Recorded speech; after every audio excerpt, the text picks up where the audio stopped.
Hey guys, and today we are going to cover top tips on how to improve your bench press. Tip number 1, draw your shoulders back and down.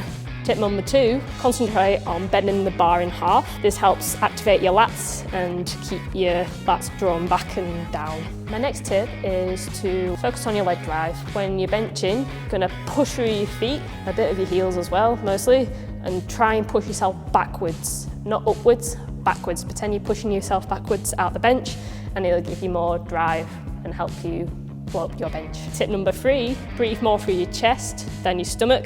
We covered squat and deadlifts in the past. We focused on the big belly breath. This time, I want you to breathe more through your chest. This helps you stay nice and tight. Next tip is to focus on training variations, such as close grip bench, to help build up your triceps. Those are very important in getting the bigger bench. Triceps is a very dominant muscle that you'll be using in your bench press, so make sure you have strong triceps. Focus on wide grip bench. That's really good for developing those pecs. Just be aware that it could actually cause problems in your rotator cuffs and your shoulders. If you're prone to shoulder problems, I won't really recommend doing that movement, but see how it feels.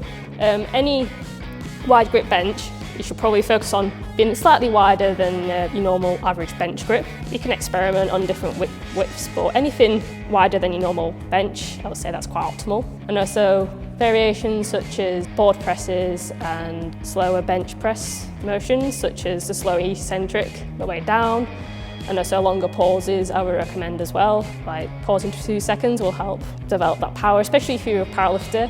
To practice that pause for your powerlifting competitions or as you get red lighted. Next tip is to consider using resistance bands, especially if you're struggling with your lockout on bench. As you noticed on the lockout, if you hook bands on underneath and through, or through some dumbbells at the side, you could, the lockout will be extra resistance on the band, so on the way up it will get harder and harder, and over time it should build up your lockout. And my last tip is to consider adding more bench sessions in. It also depends on your training experience and goals. Most people will benefit from an extra training session probably 2 to 3 times a week.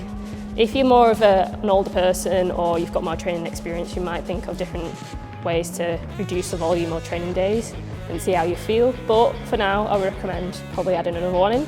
You could have your heavier bench day for day 1, and another 2 days, maybe you can combine it with your other training routines.